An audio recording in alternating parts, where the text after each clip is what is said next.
I'm Teniola Shubowale. The headlines.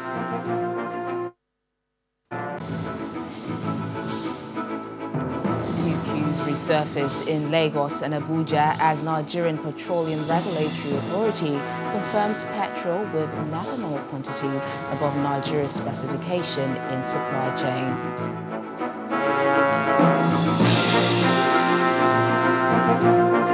Lawmakers in the House of Representatives ask NNPC to suspend 4 companies involved in the importation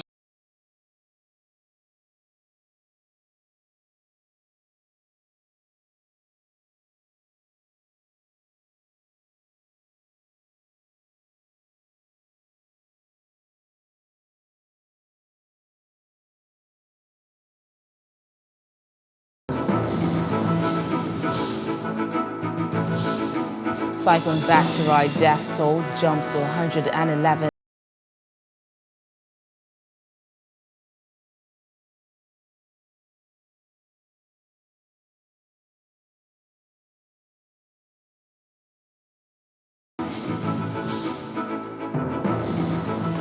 We begin Newsround with the re-emergence of fuel queues at filling stations in Lagos and Abuja. Vehicles were seen lining up at stations as motorists scrambled to buy fuel. It was observed that petrol stations that opened sold limited quantity, while some others refused to dispense the product to motorists. Before now, residents of the Federal Capital Territory, Abuja, had been battling a similar situation. Quite an unusual sight, last seen in the first quarter of 2021. Lagos residents woke up to have a taste of what has been on for some days in Abuja: queues and frenetic efforts to buy petrol. The story, however, is not the same across Lagos metropolis. So while some fuel stations have lines of vehicles waiting to be filled, at other locations, it's as good as a regular day. Drive in and be filled. Of course, situations like this aggravates motorists who hate to recall experiences of the past. I wonder why we have this kind of things recurring. For about 2 years now, it's been fine. Not had issues about fuel. All of a sudden, we heard yesterday in Abuja, on the island, and now it's come to Lagos.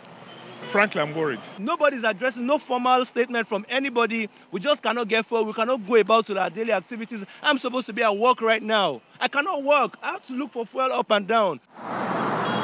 The situation in Lagos is nowhere compared to that of the nation's capital, Abuja. Long queues of vehicles waiting for fuel at petrol stations. This has been the situation for the past few weeks and counting. The situation, which has gone unabated, calls for concerns as some motorists ask the relevant authorities to address the situation. So if it is that they want to increase the pump price, let us know. Let's just have a definite, full stop to this. For now, all eyes are on the regulatory agencies in the downstream sector. Olu Phillips, Channels Television News. Meanwhile, lawmakers in the lower chamber of the National Assembly are wading into issues regarding the recent importation of unsafe petroleum products into the country. The House is mandating its Committee on Petroleum Downstream to investigate the matter with a view to bringing the culprits to book. The House is also asking the Nigerian National Petroleum Company Limited to suspend the 4 companies it said imported the bad petrol.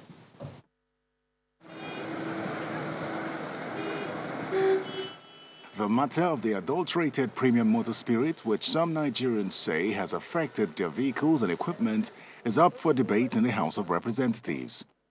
Lawmakers fear that the system is completely compromised, considering the processes which the fuel must go through before reaching the fuel stations. It's an embarrassment for a major petroleum producing country like that to outsource the refining of those petroleum products to the country. And with the ugly scenario of now having adulterated petroleum products being imported in the country with all the attendant security and economic consequences that it poses to the country. There are almost 11 checks before a petroleum product get to the filling station. First, at the importation level, where there's an international company that will go and ascertain what happened. what type of product are we bringing in, as you said. Secondly, when it comes to Nigeria, we also test. Thirdly, at the ports, there are labs. Fourth, all the marketing companies have independent laboratories to ascertain this product is of quality. So for this to happen, it means the system is completely compromised. To bring in aviation fuel oil, that means that you want to weaponize it against Nigerians. What if these have been taken an aircraft and they burst into flames? What has NNPC done in the last 72 hours, in the last 48 hours?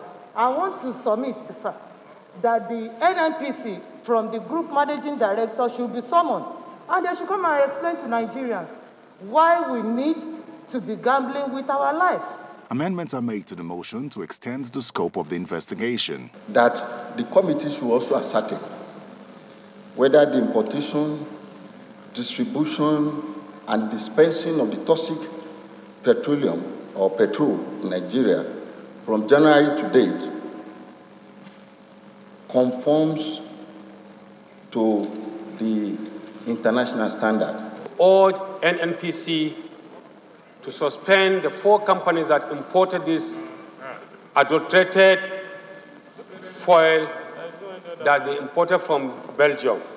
The House wants compensation for Nigerians whose vehicles and equipment were directly affected by the adulterated PMS, as well as revamping of the nation's refineries to prevent a repeat of the incident. Terry Ikumi, Channels Television News. The few queues which started surfacing on Monday in most parts of Lagos metropolis may have started disappearing. However, the fallout is still being processed in several quarters. The last few days of this week for motorists in Nigeria's commercial capital, Lagos, and the nation's capital, Abuja, have been one of agitation occasioned by difficulty in buying petrol.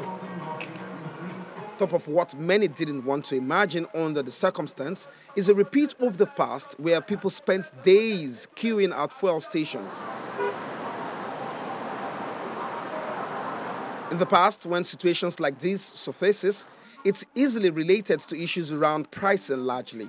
But something is quite unclear about the resurgence of queues this time around, until government came out with these words. The Nigerian Midstream and Downstream Petroleum Regulatory Authority wishes to inform the general public that limited quantity of petroleum product PMS, commonly known as petrol, with methanol quantity above Nigerian specification, was discovered in the supply chain.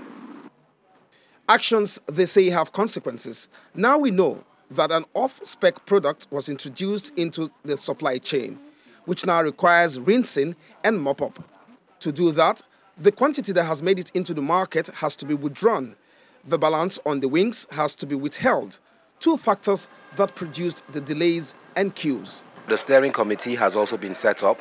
That steering committee comprises of myself, the chairman of DAPMAN, the MD of PPMC, and the ED from the NMDPRA. And the remit there is really to drive and oversee the remediation process over the next 2 to 4 weeks, to make sure that we really are closing out on the technical issues, the logistics issues, the operational issues, and at the same time addressing the compensation that's much needed. But there's more.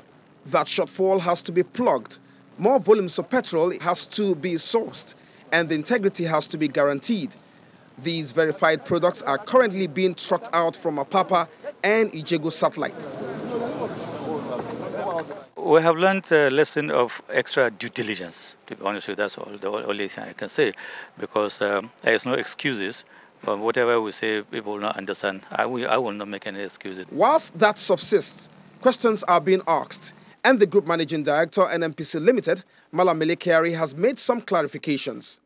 NNPC investigations reveal the presence of methanol in 4 of the PMS cargos imported by our DSTP suppliers, including MRS, Emadev High Energy, AY McKiffy, Britannia U Consortium, Owando, and also our own company, Dick Oil. It is important to note that the usual quality inspection protocol employed in both load port in Belgium and our discharge ports in Nigeria do not include the test for percentage of methanol content, and therefore additive was not detected by our quality inspectors.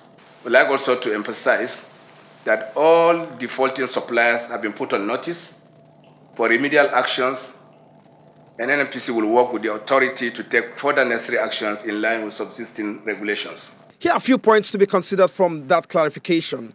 A methanol-laden petrol was brought in. That said product, no one detected the spiked levels of additives when they came in. Remedial actions have been promised and those possibly responsible identified. Already, some of the entities named have come out to say what they know about the import. The latest is Emadeb Energy Services. The statement of non-involvement reads in parts. We refer to the press release of February 9, 2022 on the issue of contaminated premium motor spirit, PMS, with high concentrates of methanol allegedly imported by the Emadeb Heidi AY Britannia U Consortium. We hereby state that the said importation of the contaminated PMS was executed by a member of the consortium, to wit, Britannia U. Britannia U Nigeria Limited, Britannia U, was the sole supplier of the 90,000 metric tons of PMS delivered by MT Tom Hilda with Lakan January 2nd to 4th, 2022. Off quote. Clearly, there will be several more issues that will be thrown up in the days ahead by this unfortunate incident, which may have higher consequences than imagined.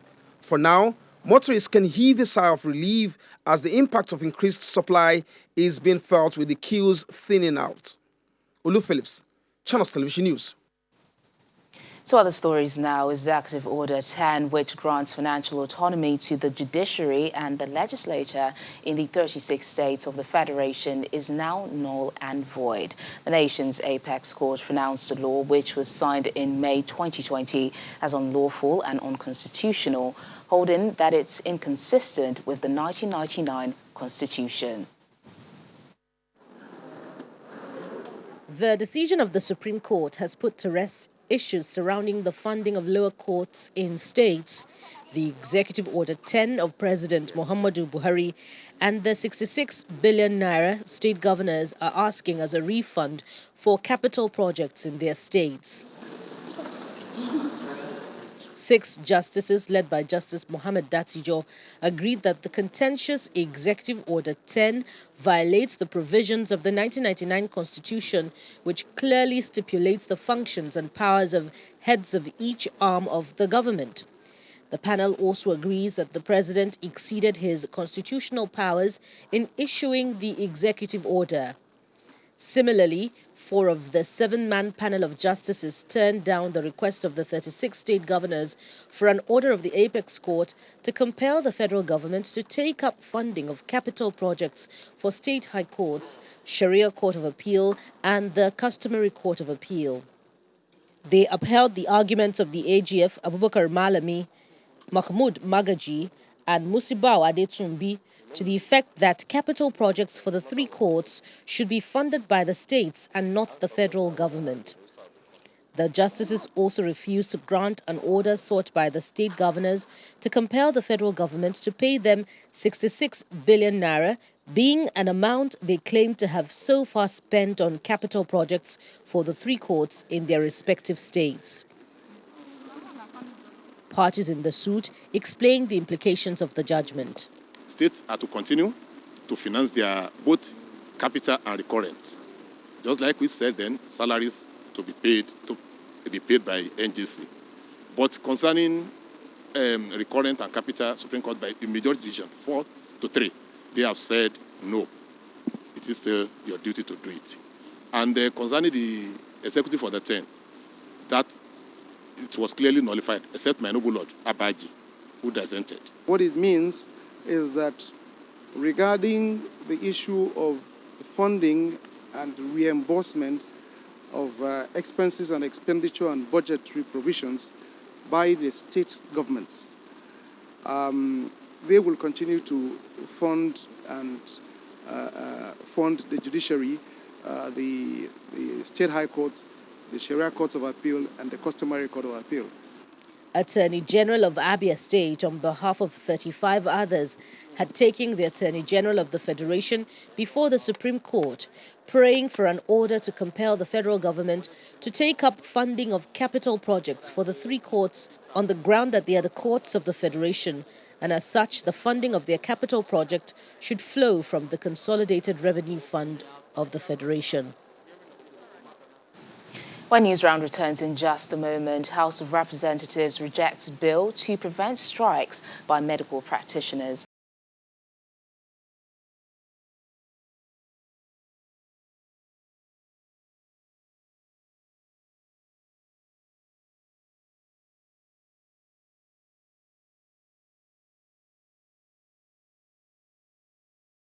A bill to amend the Trade Dispute Act to prohibit medical practitioners in the employ of federal, state and local governments from embarking on strike has been rejected by the House of Representatives.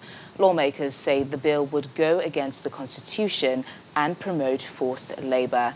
Meanwhile, a bill to provide for 7 years imprisonment for public officials who embark on medical tourism with government funds has scaled second reading in the House. The Deputy Speaker presides over Wednesday's plenary in the absence of the Speaker. Lawmakers debate a bill to amend the National Health Act of 2014, specifically Section 46, which prohibits public officers from seeking medical help abroad using government funds. This is an act of the National Assembly, and I have the Gazette here. So I am not the one that made this law. I'm only trying to cure the defect in the act because there is no punishment for flouting it. What I think my colleagues should have done is we should look at the act itself, the amendment is making, and the amount, because it said 500 million. Since an act is existing, what we are saying is that, is it possible to us to allow a lacuna? An act says something is wrong, but no punishment is preferred. The bill, which proposes 7 years jail term or 500 million naira penalty, is adopted and scales second reading. In a related bill, a lawmaker proposes an amendment to the Trade Dispute Act to prevent medical practitioners in the employment of federal, state and local governments from embarking on strike, but he is cut short by a point of order, citing violation of the Constitution. I've lost so many of my loved ones through strike by medical doctors and all these things. And I feel that if we can checkmate them, we'll save lives in Nigeria.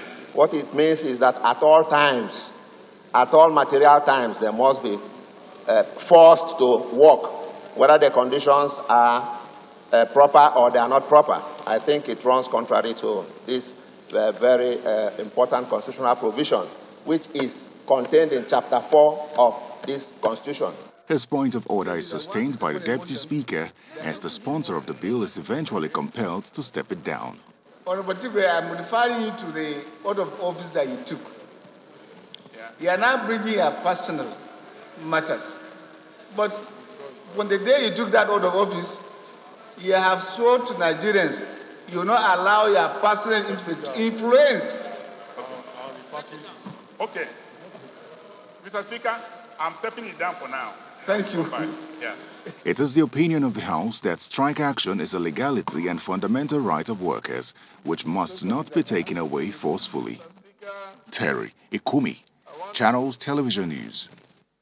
Now to the National Assembly, where the Senate is progressing in its goal of amending the Pension Reform Act 2014.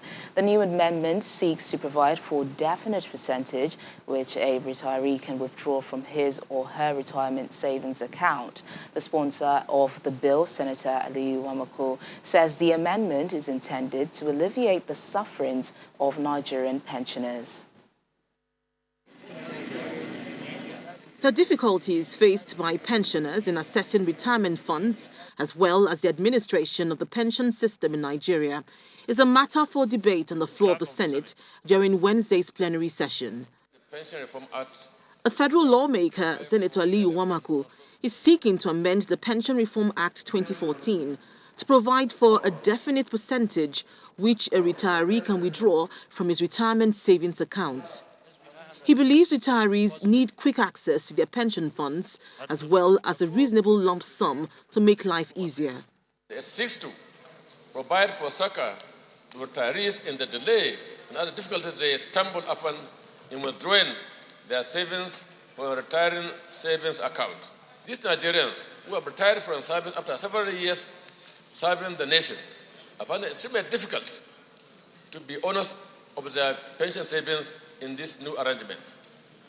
So unless the law is made categorically clear what they can withdraw from their savings, which we are proposing 70% in the amendment, they can definitely have some relief as retirees if this is done. It's an amendment that legislators are overwhelmingly in support of.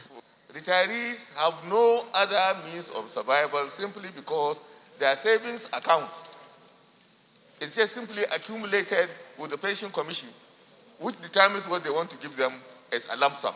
That lump sum will not last 6 months, it's gone. And then the amount of money that they give them monthly is too small for them to survive up. Why do people save money when they are working and when they are active? You save for the rainy day.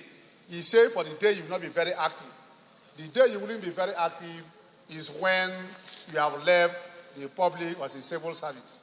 And at that time, all their savings that are there, you don't even have access to it. And you give me what you want to give to me, when you want to give to me. The bill or the act provides that investments are going to be carried out by these fund administrators. And at the end of the day, it will add up to what your benefit is going to be in the long run. Where are they doing the investment? What is the accrued interest or benefit to those investments? Most of these beneficiaries or pensioners don't have a clue. The Senate sends the bill to its Committee on Establishment and Public Service for further legislative work and to report back in 4 weeks. Linda Akibi, Channels Television News.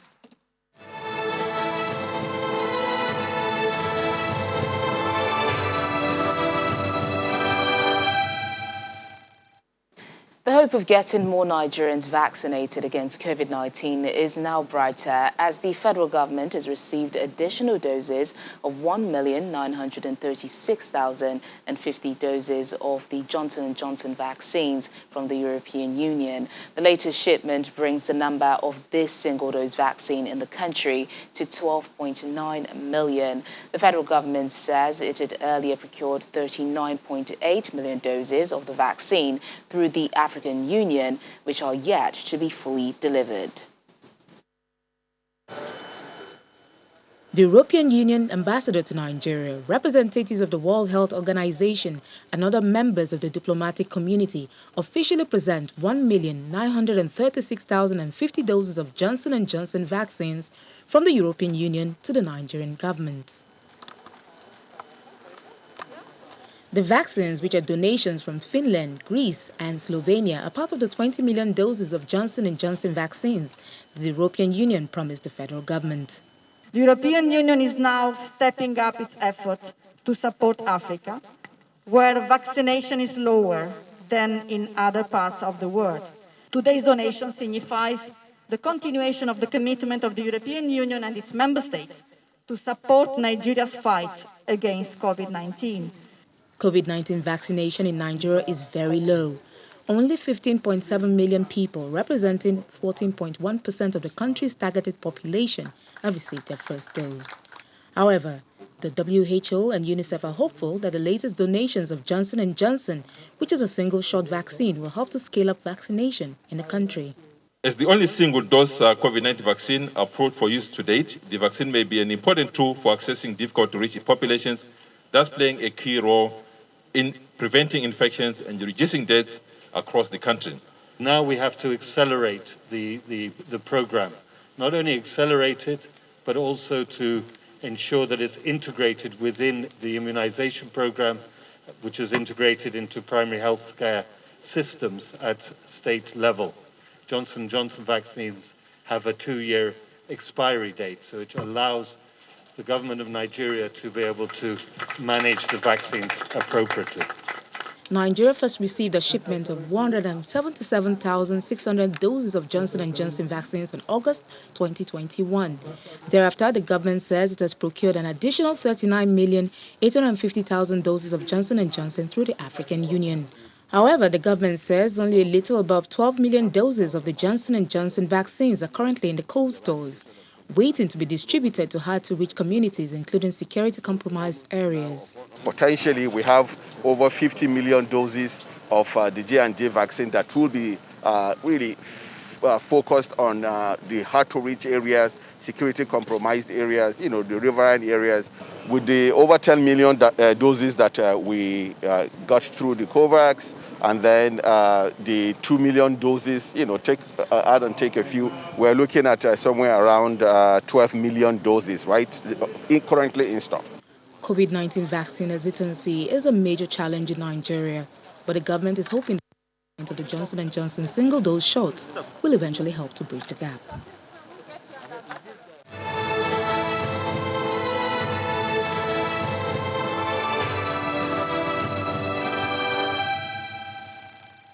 Newsround ends in Madagascar, where at least 111 people are now known to have died since cyclone Batsirai hit the Indian Ocean island a week ago.